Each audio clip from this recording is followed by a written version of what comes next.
Princess Zelda, everyone's favorite title character that never seems to get a playable role. Until September. Sometimes she's the strong, wise ruler of Hyrule, and other times she's a textbook damsel in distress. Today, we're gonna look at Zelda's character in every Legend of Zelda game and rank her from worthless to elite.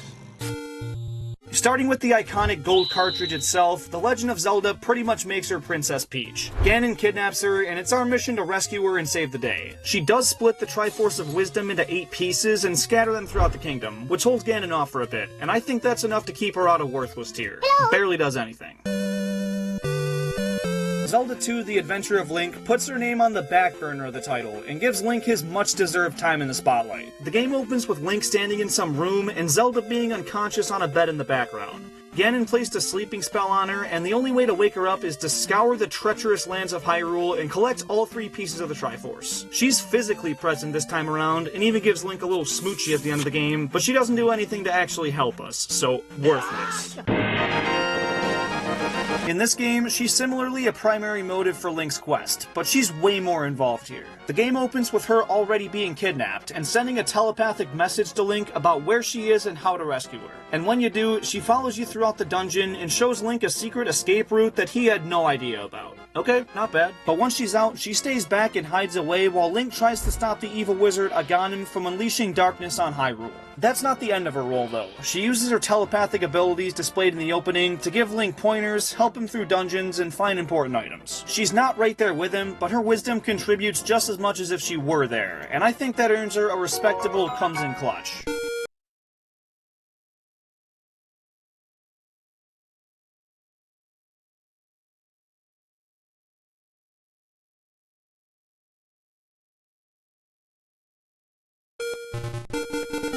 Despite being called The Legend of Zelda: Link's Awakening, she doesn't appear in the game whatsoever, so she gone. She steps up big time in this one. She has a vision of what Ganondorf will someday do way before anyone else suspects a thing, and gives us all the guidance we could ask for throughout the game. She also goes with Link to fight Ganon in his final form, and once he's beaten, seals him out of Hyrule with the help of the 6 other sages and restores peace to the kingdom. Just that makes this her highest ranking yet, but that's all just in her Princess Zelda form. This game also introduces her alter ego, Sheik, which makes her even more useful. This disguise allows her to avoid Ganon's pursuit and not just be sitting in a bunker the entire time. She teaches Link crucial melodies and new abilities, and gives him tips before entering temples. I think with everything considered, she earns her first elite tier for this one. But after this, she takes her longest hiatus of the series. She's not in Majora's Mask, Oracle of Ages, or Oracle of Seasons, but finally makes a return in the split cartridge title Zelda 4 Swords is kind of a bonus mode in the GBA port A Link to the Past, but it features Zelda, so I gotta count it. Here, she's demoted to a typical kidnappee that requires the help of 4 Links to rescue. That's a personal record, and an all-time great worthless tier.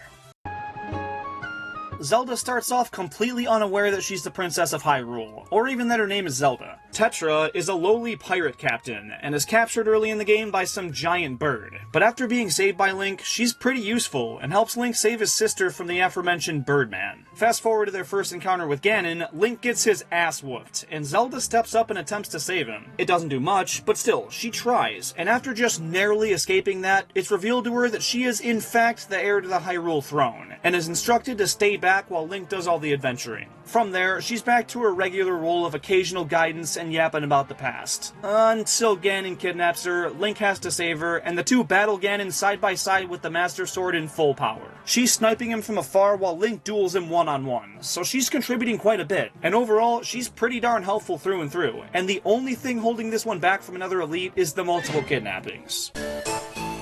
Zelda and Link attend the Picori Festival in the beginning of this one, and have one heck of a time. So they head back to the castle, encounter this dude named Vaati, and he turns her into a statue that she's stuck as the remainder of the game. But wait a second. After you beat the final boss, she uses the wizard hat he dropped to somehow bring everything back to normal. I don't know how, and it's kind of a cop-out, but it does come in clutch, so I gotta give it to her. It should go a little lower, but restoring the entirety of Hyrule is kind of a big deal, even if it does happen in like 5 seconds. Same story as the last game. Textbook damsel in distress, talks to Link telepathically, gets rescued toward the end, and helps seal away whatever monster for good. Until the next game. Comes in clutch. In this one, she doesn't appear very often, but when she does, it's really impactful. She's the queen of backstory like usual, but about halfway through the game, Link's companion throughout the adventure named Midna is pretty much a goner, and Zelda sacrifices herself to save her. Now, it does make her irrelevant for a solid chunk of the remaining story, but that contributes a ton to Link being able to save the day, and was very helpful. And for the final fight against Ganon after she's revived, she helps Link knock Ganon off of his horse to fight him head to head. While she's not directly involved most of the time, I think this is one of her more important roles thus far in the series, so I'm gonna place her up as pretty helpful. This game takes place right after the events of Wind Waker, with Zelda being known by Tetra, and her and Link exploring the open waters together. They stumble across a ghost ship, something happens to Tetra, and she ends up locked up, so Link has to venture across the seas once again to save her. In this game, she provides minimal guidance, doesn't seal any villains away, or help Link in any manner, so she belongs down in worthless tier.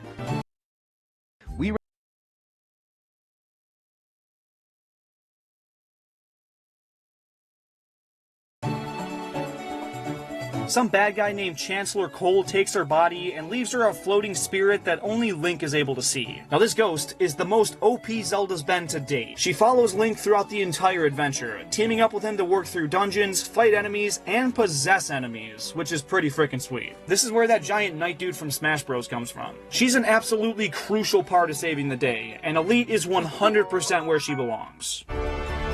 This game delves into the relationship between Zelda and Link more so than any game before it or since, and it makes it way more interesting to play through. But still, a black tornado sucks Zelda away and Link has to go rescue her. He eventually finds her, but she can't go back home with him, because apparently she's the reincarnation of the goddess Hylia, and in order to stop the main antagonist's demise, she seals herself in a crystal to hold him off while Link collects the Triforce pieces. Just like in Twilight Princess, she sacrifices herself to help the greater good, and at the end of the game, is awakened and helps seal away the big bad guy once and for all. So this one's going right up there next to that game. She gets kidnapped early in this one, doesn't do much of anything throughout the game, and right before the final boss, gives Link the Bow of Light, which he needs to take down Yuga. It was looking like a worthless the entire time, but barely does anything. She gone. Most of Zelda's contributions are explained through the flashbacks, because in the gameplay and current events, she's not around. But that's because she's holding Calamity Ganon off until Link's able to fight. 100 years ago, she was trying to unlock the power within her, but ran out of time. Because Calamity reached its full form, the Divine Beast turned against her, and the Guardians were ready to finish Link off. But at the absolute last second, she jumps in front of him, and some divine power awakens from inside of her, stalls the Guardians, and allows her to get Link escorted to the Shrine of Resurrection, where he rests up for a fucking century. During that time, Zelda heads back to Hyrule Castle and the main hub of Calamity Ganon, where she uses her newfound power to keep Ganon at bay until Link's able to help her. Yeah, she's locked in fighting this thing for 100 years, while Link sleeps and makes yummy foods. While she's not directly helping Link in gameplay, she's contributing debatably more than he is, because without her, Calamity just take over everything, and the game could not happen, so she's gotta go Elite here.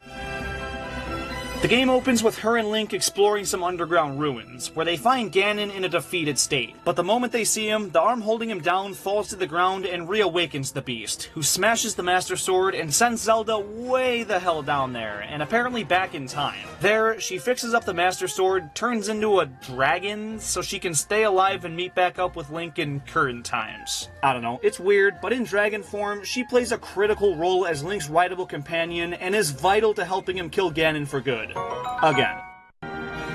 Echoes of Wisdom isn't out yet, but come September 26th, if a single person clicks on this video and sees I didn't mention the game, I'm gonna get harassed. So yes, she's the main playable character and seems like a pretty darn easy Elite. And there you have it. Real quick, if you take your Nintendo Switch on the go a lot and wish it was easier to lug around, you gotta ditch that clunky old dock. It's bulky, flimsy, and really doesn't have a good reason to be. And Accelerate Gaming's portable dock is the solution you've been waiting for. It cuts the unnecessary plastic of Nintendo's and gives you a sleek, durable, and very portable alternative. And it's only 20 bucks, so if you want to enhance your Switch setup and support this channel, go grab one now and use code JeremyK to get an additional 10% off your order. There's a very limited amount of uses on that, so redeem it while you can. And if you disagree with me on any of the rankings in this video, leave your takes down in the comments.